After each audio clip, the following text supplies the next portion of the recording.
اعوذ باللہ من الشیطان الرجیم بسم اللہ الرحمن الرحیم۔ ناظرین السلام علیکم۔ آج ہم انشاءاللہ ماہ رمضان کے 26 روزے کے وظائف سیکھیں گے۔ نماز فجر کے بعد دعائے جمیلہ 3 مرتبہ پڑھیں۔ نماز فجر ادا کرنے کے بعد دعائے جمیلہ 3 مرتبہ پڑھیں۔ نماز ظہر ادا کرنے کے بعد الحمد شریف 40 مرتبہ پڑھیں۔ نماز ظہر ادا کرنے کے بعد الحمد شریف 40 مرتبہ پڑھیں۔ بسم اللہ الرحمن الرحیم۔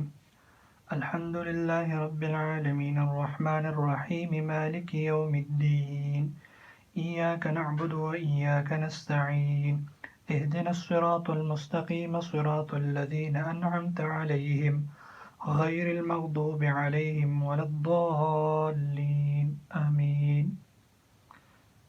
نماز عصر ادا کرنے کے بعد سورہ طلاق آیت نمبر 2 25 مرتبہ پڑھیں۔ نماز عصر ادا کرنے کے بعد سورہ طلاق آیت نمبر 2 25 مرتبہ پڑھیں۔ فَإِذَا بَلَغْنَ أَجَلَهُنَّ فَأَمْسِكُوهُنَّ بِمَعْرُوفٍ أَوْ فَارِقُوهُنَّ بِمَعْرُوفٍ وَأَشْهِدُوا ذَوِي عَدْلٍ مِّنكُمْ وَأَقِيمُوا الشَّهَادَةَ لِلَّهِ ذَلِكُمْ يُوعَظُ بِهِ مَنْ كَانَ يُؤْمِنُ بِاللَّهِ وَالْيَوْمِ الْآخِرِ وَمَنْ يَتَّقِ اللَّهَ يَجْعَلْ لَهُ مَخْرَجًا۔ نماز مغرب ادا کرنے کے بعد یا غنیو 3 تسبیح۔ نماز مغرب ادا کرنے کے بعد یا غنیو 3 تسبیح۔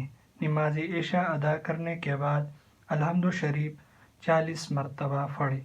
نماز عشاء ادا کرنے کے بعد الحمد شریف 40 مرتبہ پڑھیں اور اس کے بعد دعائے نجات 25 مرتبہ پڑھیں۔ اس کے بعد دعائے نجات 25 مرتبہ پڑھیں۔ قُل لَن يُصِيبَنَا إِلَّا مَا كَتَبَ اللَّهُ لَنَا هُوَ مَوْلَانَا وَعَلَى اللَّهِ فَلْيَتَوَكَّلِ الْمُؤْمِنُونَ۔